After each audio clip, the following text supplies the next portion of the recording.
وبين القرى التي باركنا فيها قرى ظاهرة وقدرنا فيها السير سيروا فيها ليالي وأياما آمنين فقالوا ربنا باعد بين أسفارنا وظلموا أنفسهم فجعلناهم أحاديث ومزقناهم كل ممزق إن في ذلك لآيات لكل صبار شكور صدق اللہ العظیم۔ قرآن پاک گزشتہ امتوں کے واقعات خالصتاً ہماری عبرت، نصیحت اور موعظت کے لیے ذکر کرتا ہے، کیونکہ قرآن کوئی تاریخ کی کتاب تو ہے نہیں کہ جس میں پچھلے واقعات بغیر کسی سبب کے ذکر کیے جائیں۔ جن لوگوں نے قرآن کا مطالعہ کیا ہے یا کرتے ہیں اور دیکھتے ہیں، وہ اس بات کو دیکھتے ہیں کہ قرآن پاک واقعات کو ایک بالکل اور طرز سے ذکر کرتا ہے۔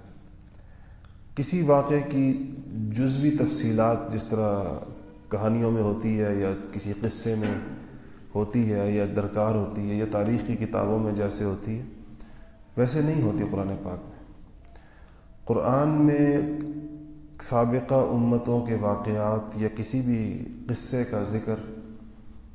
صرف اس کا اتنا حصہ لے کر کیا جاتا ہے جتنے حصے کے ساتھ کوئی سبق وابستہ ہوتا ہے، اگلے لوگوں کو پڑھ کر جس سے کوئی عبرت ہو، کوئی نصیحت ہو، کوئی سبق ہو، بس اتنا حصہ لیا جاتا ہے، باقی پورا قصہ چھوڑ دیا جاتا ہے۔ واحد قصہ جو پورے قرآن میں قدر تفصیل سے ہے وہ حضرت یوسف علیہ السلام کا قصہ ہے جو سورہ یوسف کے اندر ہے، اور ایک نسبتاً ایک تفصیل کے ساتھ ایک کئی رکوع مسلسل حضرت یوسف علیہ السلام کے قصے کے چلتے ہیں۔ باقی ہر جگہ اسی لیے متفرق ہوتے ہیں واقعات، 3 آیتیں ایک جگہ آ جائیں گی، 4 آیتیں دوسری جگہ آ جائیں گی، 4 آیتیں پھر کہیں اور، جہاں بات چل رہی ہوتی ہے اسی بات کے ضمن میں کسی خاص وجہ سے کسی واقعے کا ایک حصہ لیا جاتا ہے۔ یہاں قوم سبا کی ایک بات ہو رہی ہے، قوم سبا کی، اور ان کی ایک عجیب فرمائش یا ان کی ایک عجیب عادت کا ذکر ہے، اور قرآن نے اس فرمائش یا اس بات کے پیچھے جو نفسیاتی وجوہ ہیں اس کا بھی ذکر کیا ہے کہ وہ کیا وجہ ہو سکتی ہے۔ سن لیتے ہیں پہلے اللہ جل شانہ کیا فرماتے ہیں کہ اللہ نے کہا کہ لَقَدْ كَانَ لِسَبَإٍ فِي مَسْكَنِهِمْ آیَةٌ،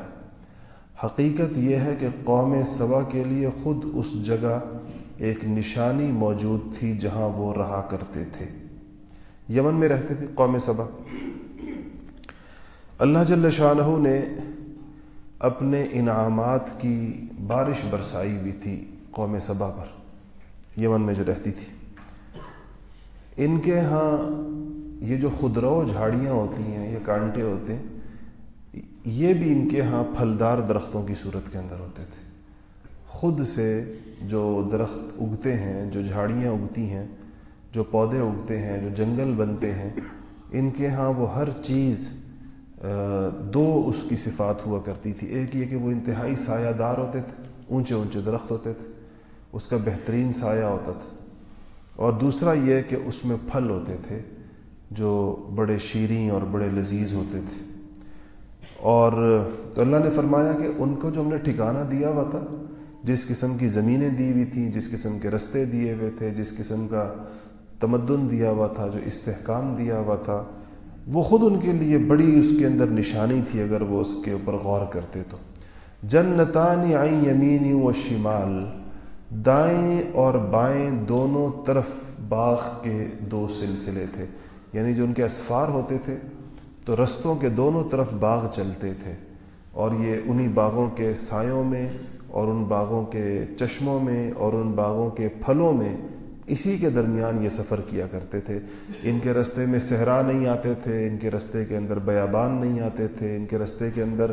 دھوپ نہیں آتی تھی ایسی تکلیف دہ، ان کے رستے میں پیاس نہیں آتی تھی۔ تو آپ سوچیں کہ ایک سفر ہو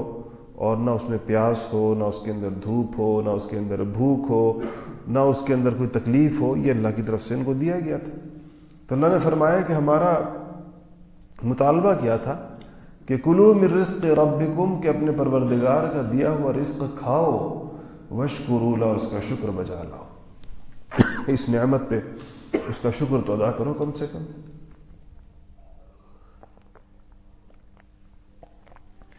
بلدۃ طیبہ،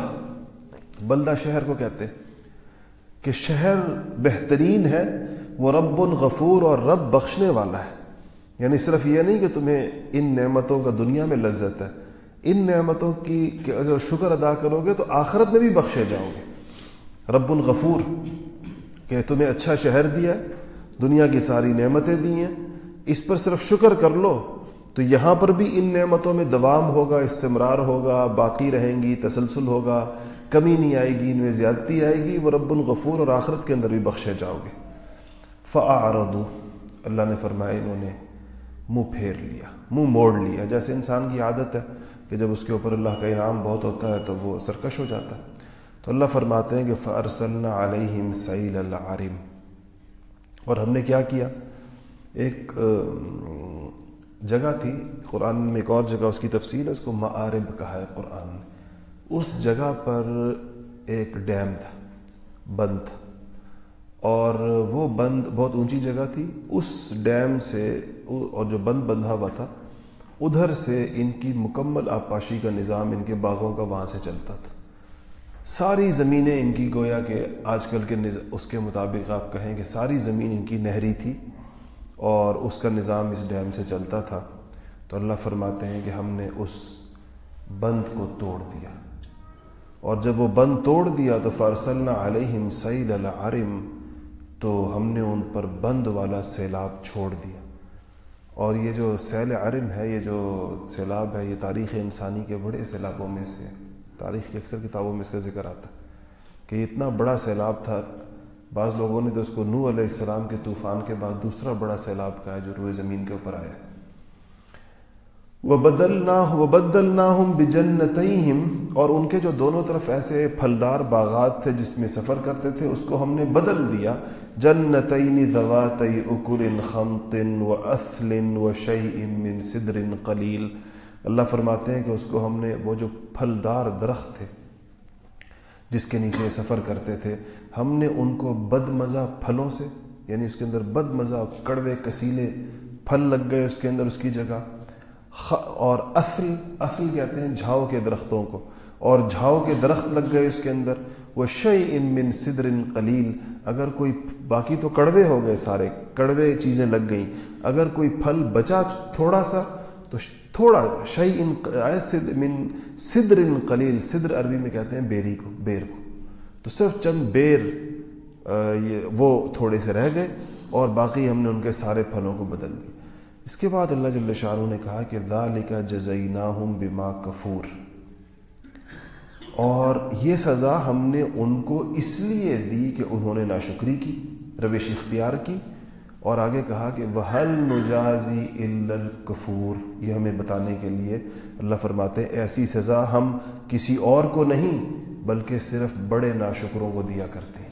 وَهَلْ نُجَازِي إِلَّا الْكَفُورَ، یہ اس سارے واقعے کو ذکر کرنے کا مقصد یہ اس کے آخر میں اللہ جل شانہ نے کہ دیکھو اتنے تاریخی حقائق تمہاری نگاہوں سے گزرے ہیں، وہ لوگ بھی اس کو مانتے ہیں کہ یہ سیلاب آیا ہے اور یہ ساری تباہی آئی ہے، جو ایمان نہ لائے ہوں، فرمایا کہ ہم اس طرح کرتے ہیں۔ پھر اللہ تعالیٰ فرماتے ہیں کہ وَجَعَلْنَا بَيْنَهُمْ وَبَيْنَ الْقُرَى الَّتِي، اپنے انعامات کا پھر سے ذکر فرمایا کہ اور ہم نے ان کے اور ان کی بستیوں کے درمیان، وَجَعَلْنَا بَيْنَهُمْ وَبَيْنَ الْقُرَى الَّتِي بَارَكْنَا فِيهَا، قرآن نے جہاں پر بھی ارض شام اور ارض فلسطین کا ذکر کیا ہے، جگہ جگہ قرآن کے اندر ہے، اس میں اس کے ساتھ برکت کا ذکر کیا ہے کہ کہ اس کے وہ برکت والی سرزمین ہے. ہم نے اس جمعے کے اندر یہ جو گزشتہ جمعہ گزرا تفصیل کے ساتھ ارض شام اور ارض فلسطین اور اس پر اللہ تعالیٰ کی برکتوں اور اس فلسطین کے حالیہ نئے قضیے پر گفتگو کی ہے کہ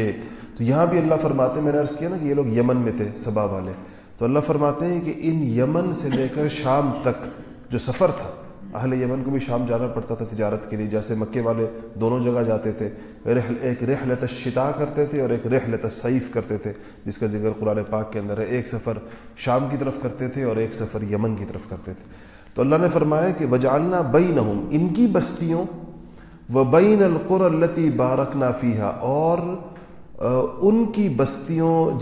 ان بستیوں کے درمیان جہاں ہم نے التی بارکنا فیہا, جس میں ہم نے برکت رکھی ہے,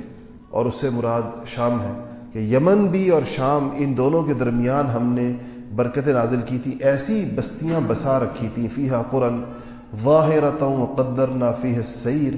جو دور سے نظر آتی تھی, اور ان میں وقدرنا فیہا السیر, اور ان میں سفر کو نپے تلے مرحلوں میں بانٹ دیا تھا. کیا مطلب ہوا اس کا؟ ایک یہ کہ یمن سے لے کر شام تک ہر تھوڑے فاصلے کے اوپر بستیاں تھیں, فاصلے ان کے بڑے مناسب تھے. مطلب ایک آدمی ایک جگہ سے چلا تو جب اس کو کسی چلتے چلتے پڑاؤ کی ضرورت پیش جہاں آتی ہے طبعی طور پر, وہاں ایک اور بستی, اور اس بستی کے اندر بھی یہ ساری نعمتیں, اور سفر بھی وہی والے جو جس کا ذکر پہلے آیا, پھر وہاں سے اگلی بستی تک اگلا سفر, اگلی بستی تک اگلا سفر. یعنی یہ پورا سفر یمن سے لے کر شام تک جو ان کا ہوتا تھا وہ آباد بستیوں کے اوپر سے ہوتا ہوا ہوتا تھا. بڑے مناسب فاصلوں پر بستیاں بسائی گئی تھیں, سفر کے اندر کسی قسم کی تکلیف نہیں تھی. تو اللہ جل, اور امن, ویسے ہی میں نے عرض کیا کہ استحکام تھا ان کے ہاں بڑا. تو اللہ نے کہا, اور ہم نے ان سے کہا کہ سیرو فیہا لیالیہ و ایاما آمینین, کہ ان بستیوں کے درمیان چاہے رات میں سفر کرو چاہے دن. اتنا امن تھا کہ بے شک رات کو تم یمن سے چلو اور شام کی طرف پہنچ جاؤ, اور کوئی تمہیں رستے کے اندر تکلیف نہیں ہوگی, تمہیں کسی قسم کی مشکل پیش نہیں آئے گی, اور امن کے ساتھ یہ سفر کرو. تو ہم نے یہ کہا تو کہتے ہیں یہ انہوں نے کیا کہا اللہ تعالیٰ سے؟ فقالوا, انہوں نے کہا ربنا باعد بین اسفارنا, اے اللہ یہ کیسی سفر ہے جس میں کوئی مشقت ہی نہیں ہے, اور یہ کیا کھاتے پیتے پھل سایوں میں گزرتے ہوئے اور پانی پیتے ہوئے, اس سفر کو ذرا بڑھا دے, کوئی تکلیف تو ہو سفر کی, کم سے کم پتہ تو چلے سفر ہوتا ہے. باعد بین اسفارنا, یا اللہ ہمارے سفروں کے درمیان فاصلے ڈال دے, اور ہمیں جو ہے وہ یعنی ہمیں کوئی تکلیف ہی نہیں ہوتی ہے, ہم تو کھاتے پیتے امن امان کے ساتھ ایک بستی سے دوسری بستی پہنچ جاتے ہیں, پھر تیسری پہنچ جاتے ہیں. ہمارے سفر کا ہمیں سفر کی مشقت کا پتہ ہی نہیں چلتا. تو ہمارے لیے سفروں کی منزلوں کے درمیان دور دور کے فاصلے پیدا کر دے. یہ اللہ کی نعمتوں کا جواب انہوں نے اس طریقے کے ساتھ دی. وظلموا انفسهم, اللہ تعالیٰ نے فرمایا کہ یہ ناشکری کر کے انہوں نے ہمارا تو کیا بگاڑنا تھا. وظلموا انفسهم, انہوں نے اپنے اوپر ظلم کیا. ہم نے کیا کیا؟ فجعلناہم احادیث, ہم نے انہیں افسانہ بنا دیا. وجعلناہم احادیث, ہم نے ان کو افسانہ بنا دیا. یعنی آج وہ افسانہ ہے یا نہیں؟ ہم لوگ ان کے قصے سنتے ہیں جیسے کوئی کہانی سنائی جا رہی ہے, کوئی ان کی باقیات نہیں, باقیات الصالحات نہیں, کوئی چیز بچی نہیں. ومزقناہم کل ممزق, اور انہیں ٹکڑے ٹکڑے کر کے بالکل تتر بتر کر دیا. پھر اللہ فرماتے ہیں کہ ان فی ذلک لآیات لکل صبار شکور, کہ یقیناً اس واقعے میں ہر اس شخص کے لیے بڑی نشانیاں ہیں جو صبر و شکر کا خوگر ہے. ہر صبر کرنے والے اور ہر شکر کرنے والے کے لیے اس کے اندر بڑی نشانی ہے. انسان اگر اپنے احوال پہ نظر ڈالے تو حقیقت یہ ہے کہ بعض نعمتوں میں رہتے رہتے ان نعمتوں سے ایک اکتاہٹ سی پیدا ہو جاتی ہے. ایسے انسان کو لگتا ہے جیسے کہ یہ کتنے لوگ ایسے ہیں جو نعمتوں سے تنگ ہو جاتے ہیں, اور یہ فطرت انسانی ہے کہ اگر اس کو کوئی یاد نہ دلاتا رہے مشقتوں کو یا اس کے اوپر. اسی لیے بسا اوقات اللہ جل شانہ بعض لوگوں کو جب اپنے قرب نصیب فرماتے ہیں, اگر ان سے کوئی نعمتوں کا شکر ادا کرنے میں کوتاہی ہو رہی ہوتی ہے تو بعض اوقات نعمتیں چھین کر ان کو دوبارہ رجوع کی طرف لایا جاتا ہے. وہ بندہ رجوع کرتا ہے. اور اگر وہ اللہ تعالیٰ کو اس کو یہ جو تذکیر کہا گیا قرآن پاک میں کہ وَذَكِّرْ فَإِنَّ الذِّكْرَىٰ تَنفَعُ الْمُؤْمِنِينَ، انسان کو اس بات کی بہت ضرورت پیش آتی ہے کہ بار بار کوئی اس کو اس بات کا اس کے ساتھ مذاکرہ کرے، اور اس بات کی باہم تذکیر کہتے ہیں ایک دوسرے کو نصیحت کرنا، ایک نصیحت کی فضا اور ماحول ہو جس میں انسان اپنے اوپر اللہ جل شانہ کے احسانات اور اللہ تعالیٰ کی طرف سے جو چیزیں اس کو دی گئی ہیں، جو نعمتیں ہیں، اس کو یاد کرے بس. اور یاد کرنے کے بعد اس کا دل بے اختیار اس بات کے اوپر شکر گزار ہو جائے کہ یا اللہ تو نے مجھے میرے استحقاق سے زیادہ عطا فرمایا. اور اگر کسی چیز میں اس کو کوئی اکتاہٹ آ گئی ہے کسی نعمت کے اندر، اور اس اکتاہٹ کی وجہ سے وہ اس کا شکر نہیں ادا کر رہا، بہت سی نعمتیں ایسی ہوتی ہیں انسان اگر ان پہ غور کرے. حضرات صحابہ کرام رضوان اللہ تعالی علیہ مجمعین رسول اللہ صلی اللہ علیہ وسلم سے کریت کر یہ پوچھا کرتے تھے کہ یا رسول اللہ ایک ایک نعمت کا شکر کیسے ادا کیا جائے، کیونکہ نعمتوں کے بارے میں تو خود اللہ جل شانہ نے فرمایا کہ اگر تم اس کو گننا چاہو گے تو تم گن نہیں سکتے، لا تحصوها. جب ہم گن نہیں سکتے، شمار نہیں کر سکتے، تو پھر اس پر فردن ایک ایک چیز کے اوپر شکر کیسے ادا کریں. اور حکم ہے شکر ادا کرنے کا، جیسا کہ اس دن ہم نے فجر کے اندر حدیث پڑھی کہ رسول اللہ صلی اللہ علیہ وسلم نے فرمایا کہ انسان کے جسم کے اندر 360 جوڑ ہیں، اور جب یہ اٹھتا ہے ہر روز تو اس کے اوپر ہر جوڑ کی طرف سے ایک صدقہ ادا کرنا اس پر واجب ہو جاتا ہے. صدقہ شکر، گویا کہ شکر کا صدقہ اپنے جسم کے ہر جوڑ کے سالم ہونے کے اوپر کہ اس کا جسم کام کر رہا ہے، ٹھیک ہے، اس پر یہ صدقہ واجب ہو جاتا ہے. تو یقیناً حضرات صحابہ کو اس پہ تعجب ہوا کہ رسول اللہ ایک آدمی 360 جوڑوں کے صدقات کیسے ادا کرے گا، ہر آدمی کی تو اتنی وسعت نہیں ہوتی. تو آپ نے فرمایا پھر کہ ہر یہ بھی صدقہ ہے، اور سبحان اللہ بھی صدقہ ہے، اور الحمدللہ کہنا بھی صدقہ ہے، اور اللہ اکبر کہنا بھی صدقہ ہے، اور رستے سے تکلیف دہ چیز کا ہٹا دینا بھی صدقہ ہے. چھوٹی چھوٹی نیکیاں گن کر فرمایا یہ سب صدقات ہیں، یہ سب صدقے ہیں. تو جب انسان کو کسی نعمت کے بارے میں اکتاہٹ پیدا ہو جائے اس کے دل کے اندر، اور بعض اوقات اندر سے اس کا دل یہ جو جیسے ان لوگوں نے کہا قوم سبا نے کہ باعد بین اسفارنا، کہ اللہ ہمارے سفروں کے اندر فاصلے ڈال دے، ایسے ہی انسان بسا اوقات ایسی باتیں زبان سے نکال بیٹھتا ہے کہ جس میں وہ اپنی عافیت کو مشکل مصیبت کے ساتھ اور اپنی نعمت کو کسی اور آزمائش کے ساتھ بدل بیٹھتا ہے اس کی باتوں کے نتیجے کے اندر. جس میں خاص طور پر ایک بات ہے، اور وہ یہ کہ مائیں خاص طور پر کبھی کبھی غصے کے عالم میں اپنے بچوں کو بد دعائیں دیتی ہیں، اور دل میں یہ سمجھ رہی ہوتی ہیں کہ کون سی ماں ہے جو دل سے بد دعا دیتی، اور کون سی ماں ہے جو اپنی اولاد کا برا چاہتی ہے. تو یہ تو ویسے ہی ہے، غصے میں کہہ دی، لیکن غصے کے اندر بھی جو کہ اولاد اللہ تعالیٰ کی ایک نعمت ہے، اس لیے غصے کے اندر بھی کوئی ایسے الفاظ، اور بعض اوقات تو ایسے ہمارے علاقوں کے اندر بہت زیادہ رواج ہے کہ بڑی فصیح و بلیغ قسم کی بد دعائیں دی جاتی ہیں، اور اس میں اتنا کچھ شامل ہوتا ہے کہ اس کے بعد کوئی چیز بچ نہیں جاتی پیچھے کسی قسم کی. اور یہ ماؤں کی زبانوں پر یہ جملے عام ہوتے ہیں، جب غصہ آیا تو وہ پوری ایک گردان ہوتی ہے، وہ سنا دی بچوں کو ساری کی ساری. اس میں بہت زیادہ احتیاط کرنی چاہیے کہ اللہ جل شانہ کی وہ نعمتیں جس میں اولاد کی نعمت بھی ہے، اسی طرح بعض اور چیزوں کی اللہ تعالیٰ کی نعمتیں انسان ہر طرف سے استعمال کر رہا ہوتا ہے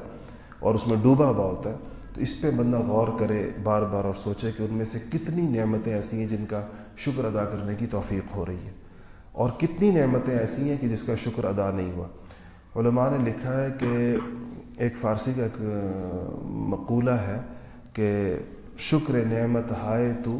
چندہ کے نعمت ہائے تو، عذر تقصیرات ماں چندہ کے تقصیرات ماں، کہ میں تیری نعمت کا شکر ہونا تو یہ چاہیے کہ اتنا ادا کروں جتنی تیری مجھ پر نعمتیں، اور اپنی کمیوں کوتاہیوں کی اتنی معذرت کروں، اتنی معافی مانگوں، اتنا استغفار کروں جتنی کہ میری کمیاں کوتاہیاں اور دونوں شمار سے باہر ہیں. اگر کوئی انسان اپنی کمیاں کوتاہیاں، اپنی تقصیر کہتے ہیں کمی کوتاہی کو، غفلت کو، گناہوں کو، یہ سب تقصیرات ہیں. اگر کوئی اپنی تقصیرات کو گننے بیٹھے تو اس کو بھی کوئی گن نہیں سکتا، اور اگر کوئی اللہ تعالیٰ کے انعام کو گننے بیٹھے تو اس کو بھی گن نہیں سکتا۔ لیکن یہ دونوں اس کے اوپر دو چیزیں واجب ہیں کہ وہ اللہ تعالیٰ کی نعمتوں کا شکر ادا کرے گا اور اپنی کمیوں کوتاہیوں کی معذرتیں کرتا رہے گا، استغفار کرتا رہے گا، استغفار کرتا رہے گا، استغفار کرتا رہے گا۔ اور اس میں پھر ایک چیز کو اور یاد رکھیں کہ بعض اوقات انسان کو اللہ تعالیٰ کی طرف سے جھنجھوڑا جاتا ہے، اور بہت سخت بھی جھنجھوڑا جاتا ہے۔ کل میرے پاس ایک صاحب تشریف لائے، ان کا شمار اس ملک کے چند اہم عہدیداروں میں ہوتا ہے، 3 4 5 10 لوگوں میں شاید۔ کہنے لگے کہ آزمائشوں پر بات ہوئی کہ پے در پہ آزمائشیں، پے در پہ آزمائشیں، ایک کے بعد ایک، ایک کے بعد ایک۔ اس کی وجہ کیا ہوتی ہے کہ میں تو استغفار بھی کرتا ہوں، نمازیں بھی پڑھتا ہوں، اچھے نیک آدمی ہیں اور اللہ نے بہت بڑے منصب سے نوازا ہوا ہے۔ تو میں ان سے کہا کہ یہ جو آزمائشیں 2 قسم کی ہوتی ہیں، جس آپ پر آنے والی آزمائش اگر آپ کو کسی ایسے بندے کے پاس لے کر گئی ہے جس سے آپ کوئی دینی حوالے سے کچھ پوچھنا چاہتے ہیں، تو یہ آزمائش انشاءاللہ مجھے امید ہے کہ یہ گناہوں کی پاداش میں نہیں ہے، یہ رفع درجات کے لیے۔ اس لیے کہ علماء نے یہ فرق بتایا ہے کہ جو آزمائش اللہ سے دور کر دے اور اللہ تعالیٰ جس آزمائش کے نتیجے میں انسان کی غفلت اور لاپرواہی میں مزید اضافہ ہو جائے اور اللہ تعالیٰ سے وہ مزید دور ہو جائے، وہ آزمائش اس کے گناہوں کا وبال ہوتی ہے۔ اور جو آزمائش اس کو اللہ تعالیٰ کے قریب کر دے، جس کے نتیجے میں وہ پھر رجوع اللہ ہی کی طرف کرے، اپنے اعمال پر سوچے مجھ سے کیا کمی ہوئی ہے، مجھ سے کیا کوتاہی ہوئی ہے، مجھے کیا مسئلہ ہوا ہے، مجھے کیا چیز ایسی ہوئی ہے، یہ آزمائش اس کے لیے ایک خاص درجات اللہ پاک نے متعین کیے ہوتے ہیں، اس تک اس کو پہنچایا جاتا ہے آزمائشیں ڈال کر۔ ایک آدمی کے لیے اللہ پاک اس کے کسی عمل سے خوش ہو کر اس کے لیے ایک درجہ طے فرما دیتے ہیں کہ اس کو یہ درجہ اس کو ملے گا، اس کے کسی عمل کی وجہ سے، اس کے عمل کسی کی دعا کی وجہ سے، عمل کی وجہ سے۔ وہ خود نیکیاں کر کر کے وہاں تک نہیں پہنچ سکتا، اتنے اعمال کرنے کی اس میں ہمت نہیں ہوتی کہ وہ اس تک پہنچ جائے۔ تو پھر سمجھیں کہ کچھ مصیبتیں، آزمائشیں ڈال کر اس درجات کا اس کو اہل بنایا جاتا ہے۔ جیسے کہ رسول اللہ صلی اللہ علیہ وسلم سے ایک صحابی نے کہا کہ یا رسول اللہ، میرے لیے دعا فرمائیں کہ اللہ تعالیٰ مجھے جنت میں آپ کا پڑوس نصیب فرما دے۔ تو حضور صلی اللہ علیہ وسلم نے فرمایا کہ ہاں میں تیرے دعا کروں گا، لیکن تو سجدوں کے ذریعے، سجدوں کی کثرت کے ذریعے میری مدد کر کہ مجھے تیرے لیے اس مقام کو مانگنے کے اندر آسانی ہو کہ تو نے بھی کوئی اس کے لیے عمل کیا تو خوب سجدے، مطلب ظاہر بات ہے نوافل مراد ہیں اس سے، کہ کثرت سجود سے مراد ہے کہ خوب نفل پڑھو، تہجد پڑھو، فرض نماز کے علاوہ اتنے سجدے کرو کہ تمہارے لیے یہ تمہارا استحقاق پیدا ہو۔ تو نعمتوں میں رہتے رہتے، عرض یہ کر رہا تھا کہ نعمتوں میں رہتے رہتے بعض اوقات کچھ نعمتیں انسان کے حافظے سے محو ہو جاتی ہیں اور اس کو اس بات کا احساس نہیں ہوتا کہ ان میں کیا کیا چیزیں۔ حضرات صحابہ کرام رضوان اللہ تعالی علیہ مجمعین کو چونکہ حضور صلی اللہ علیہ وسلم متوجہ فرمایا کرتے تھے، تو عمر فاروق رضی اللہ تعالیٰ نے ایک دفعہ جا رہے تھے اور ایک ایسا بندہ ملا کہ جس کو کوڑ بھی تھا جزام، اور اس کو جو ہے وہ اندھا بھی تھا اور وہ گونگا بھی تھا اور وہ بہرا بھی تھا، وہ لنگڑا، لولا اور لنگڑا بھی تھا، اور پڑا ہوا تھا جیسے ایک ڈھیر پڑا ہوتا ہے کسی جگہ اس پہ کوئی ایسی۔ تو صحابہ نے ان سے پوچھا کہ تو عمر فاروق رضی اللہ تعالیٰ نے پوچھا صحابہ سے کہ صحابہ نے پوچھا کہ اس پر بھی شکر واجب ہے، یہ جو بندہ ہے جس کے تمام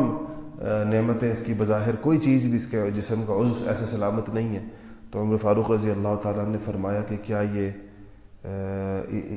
جو کھاتا ہے اور اس کے بعد اس کا پیشاب وغیرہ یہ چیزیں ٹھیک نہیں ہیں کیا؟